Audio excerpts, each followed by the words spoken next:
প্রিয় ছাত্রছাত্রীরা, আজকে আমি তোমাদেরকে এই ভিডিওর মাধ্যমে ক্লাস 9-এর ভৌতবিজ্ঞানের যে সমস্ত প্রশ্নগুলো দেওয়া হয়েছে 2 নম্বর স্কুল পেজ নম্বর 261, সেখানে যে প্রশ্নগুলো দেওয়া হয়েছে এ, বি এবং সি এর মধ্যে যে প্রশ্নগুলো দেওয়া হয়েছে গ্রুপ এ, বি এবং সি, সেগুলো আমরা আলোচনা করব। তো এই এ, বি এবং সি, এই সি এর মধ্যে সমস্ত প্রশ্নের উত্তর আমরা আলোচনা করব না, সেখান থেকে যে অঙ্কগুলো দেওয়া হয়েছে সেগুলো আমরা আলোচনা করব, এবং বাকি গ্রুপ এ এবং বি সমস্ত প্রশ্নের উত্তর আমরা আলোচনা করব এই 2 নম্বর স্কুলের পেজ নম্বর 261-তে 2026 সালের রায়মার্টিন প্রশ্নবিচিত্রাতে যে প্রশ্নগুলো দেওয়া হয়েছে সেগুলো আমরা আলোচনা করব।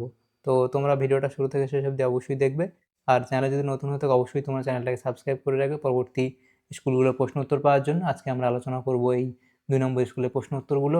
তো এখানে দেখো 2 নম্বর স্কুলের যে প্রশ্নগুলো দেওয়া হয়েছে গ্রুপ এ এর মধ্যে 8টা প্রশ্ন আমাদের দেওয়া হয়েছে, 1 নম্বর করে এখানে 8 নম্বর দেওয়া হয়েছে। একের দাগে বলা আছে কি, সঠিক উত্তরটি নির্বাচন করে পূর্ণ বাক্যে লেখো। প্রথম প্রশ্ন, সাধারণ স্কেলের সাহায্যে প্রদত্ত কোন দৈর্ঘ্যটি মাপা সম্ভব নয়? তাহলে সাধারণ স্কেলের সাহায্যে কোন দৈর্ঘ্যটি মাপা সম্ভব নয়, সেটা হবে অপশান সি।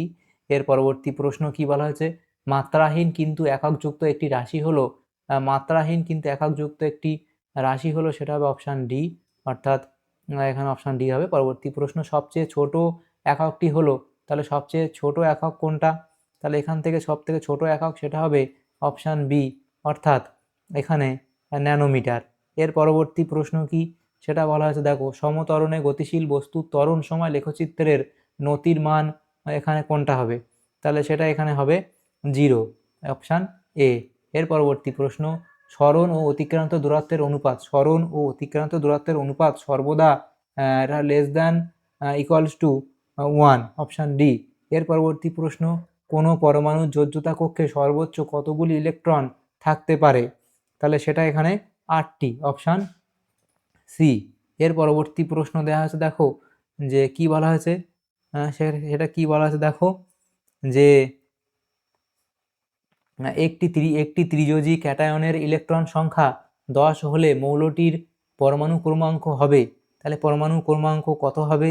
সেটা এখানে হবে অপশান সি, অর্থাৎ এখানে অপশান সি হবে। এর পরবর্তী প্রশ্ন দেখো, বলা আছে ক্যাথড রশ্মি হলো, তাহলে ক্যাথড রশ্মি হলো ইলেকট্রনের স্রোত, তাহলে ক্যাথড রশ্মি হলো ইলেকট্রনের স্রোত, অপশান ডি।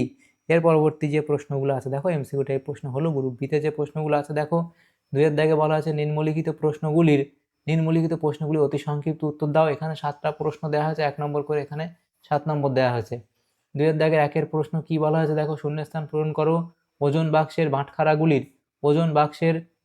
বাক্সের বাটখারাগুলির ভরের অনুপাত হলো, তাহলে সেটা কত হবে? সেটা হবে 5:2:2:1, তাহলে 5:2:2:1। এর পরবর্তী প্রশ্ন, চাপের মাত্রীয় সংকেত লেখো।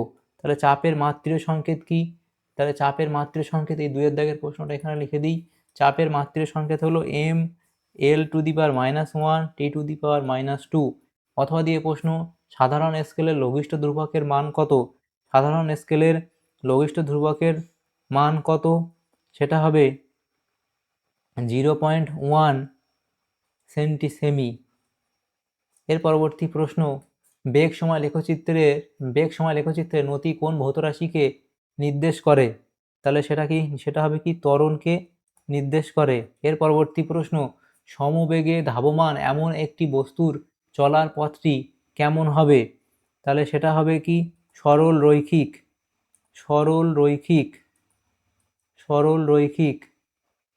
এর পরবর্তী প্রশ্ন, অথবা দিয়ে প্রশ্ন, একটি বস্তু আর ক্যাপিটাল আর ব্যাসার্ধের বৃত্তাকার পথের অর্ধেক অতিক্রম করলে তার সরণ কত হবে? তাহলে তার সরণ কত হবে? বৃত্তাকার পথের অর্ধেক অতিক্রম করলে তার সরণ হবে কত? তার সরণ হবে 2r। এর পরবর্তী প্রশ্ন দেখো, বলা হয়েছে কি, সমদ্রুতি কিন্তু অসমবেগ বিশিষ্ট গতির একটি উদাহরণ দাও। তাহলে সেটা লিখবে, সমদ্রুতি কিন্তু অসমবেগ বিশিষ্ট গতির উদাহরণ লিখবে, সমদ্রুতিতে বৃত্তাকার পথে ঘূর্ণায়মান বস্তু, সমদ্রুতিতে সমদ্রুতিতে সমদ্রুতিতে বৃত্তাকার পথে সমদ্রুতিতে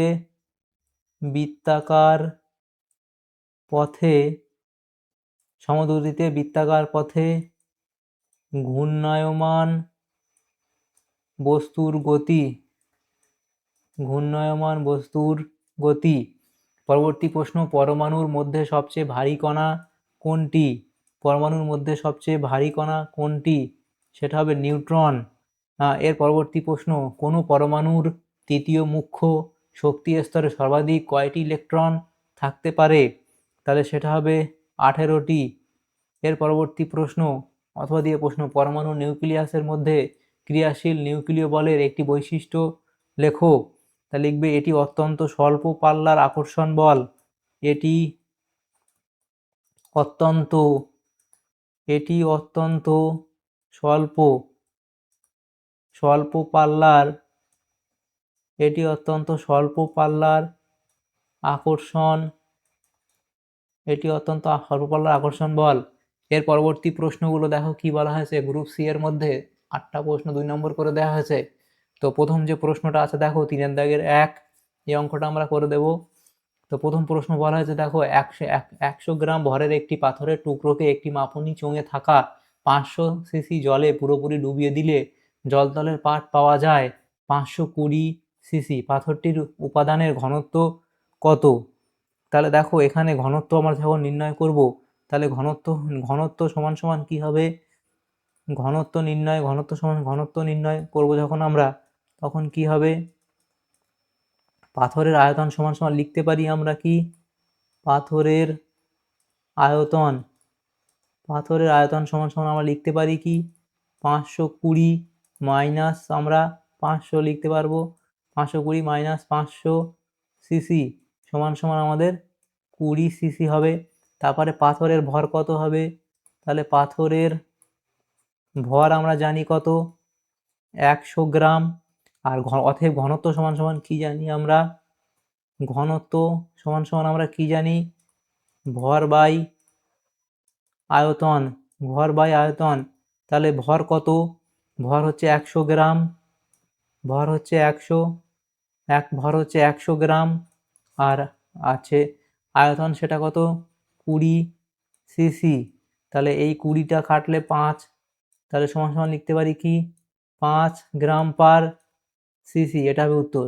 এর পরবর্তী প্রশ্ন, তুলা যন্ত্রের সুবিধা দেওয়া শর্ত তোমরা বই থেকে পেয়ে যাবে, সেটা লিখে নিও।